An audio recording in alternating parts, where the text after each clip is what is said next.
Big boss season 8 చూస్తున్నారా? చూస్తున్నా. అందులో మీ ఫేవరెట్ కంటెస్టెంట్ ఎవరు? ప్రేరణ. ప్రేరణ. ఎందుకు ప్రేరణ? ప్రేరణ చాలా స్ట్రాంగ్, అంటే లేడీస్ లో గర్ల్స్ లో వచ్చేసి తన స్ట్రాంగ్ కంటెస్టెంట్.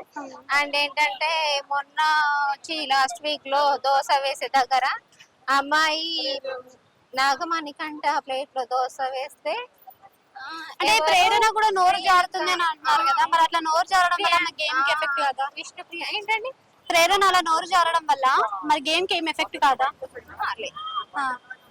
మరి గేమ్ పరంగా ప్రేరణ కొంచెం లోనే కనిపిస్తుంది కదా. గేమ్ బాగానే ఆడుతుంది, అట్లానే కావద్దు, ఆమె గేమ్ బాగానే ఆడుతుంది. కాకపోతే ఏంటంటే వాళ్ళు ఏంటంటే కొంతమంది గెలవనేయకుండా చేస్తారు కదా, అట్లా వేయడం, లేకపోతే ఆమెను బ్లేమ్ చేయాలని చూడడం.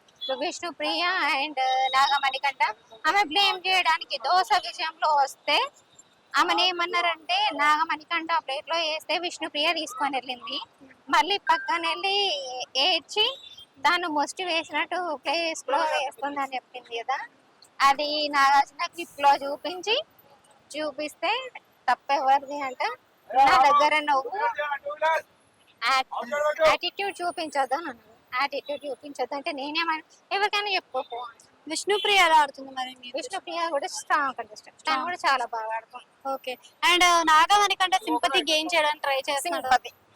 Full sympathy. ఏంటంటే ఫ్యామిలీ ప్రాబ్లమ్స్ అందరికి ఉంటాయి, ఎవరికైనా ప్రాబ్లమ్స్ ఉంటాయి, కష్టాలు ఉంటాయి, అన్ని ఉంటాయి ప్రతి ఒక్కరి ప్రాబ్లమ్ లో. అలా సింపతి గెయిన్ చేస్తే మరి బయట ఓట్స్ పడతాయా? ఏంటండి, నాగమణి కంటకి సింపతి అలా ట్రై చేస్తే సింపతి, ఫ్యామిలీ సింపతి, ఉమెనైజర్ లాగా అనిపిస్తున్నాడు అందులో అయితే. ఎందుకంటే అందరికి హక్ ఇవ్వడం చేయడం. అందులో వచ్చేసి యష్మి ముఖ్యంగా చెప్పేసింది, నాకు ఇలా హక్ చేసుకోవడం అమ్మ నచ్చలేదు అని చెప్పింది. ఓకే. యష్మి గురించి ఏమనుకుంటున్నారు? యష్మి కొంచెం మెంటల్ టార్చర్. మెంటల్ ఎందుకని?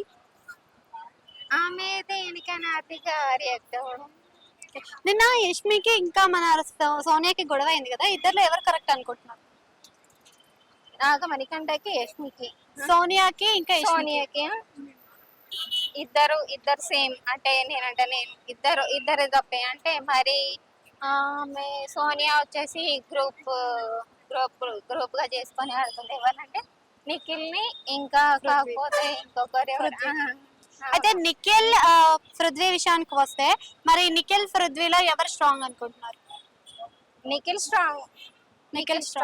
ఎందుకని నిఖిల్ స్ట్రాంగ్? అంటే గేమ్స్ కొంచెం బాగా ఆడుతున్నాడు. మరి పృథ్వీ రూల్స్ బ్రేక్ చేస్తున్నాడు అని అనిపిస్తుంది కదా. పృథ్వీ కూడా బాగా ఆడుతున్నాడు. రూల్స్ బ్రేక్ చేయడం ఎలా అనిపిస్తుంది? మరి అలా రూల్స్ బ్రేక్ చేయొద్దు కదా. ఏం లేదు, అంత మించి అంటే అది వాళ్ళు. ఈ వీక్ లో ఎవరు బయటికి వెళ్తారు అనుకుంటున్నారు? ఈ వీక్ లో లోనా? Sonia or Yashmi. Maybe. Okay, thank you అండి.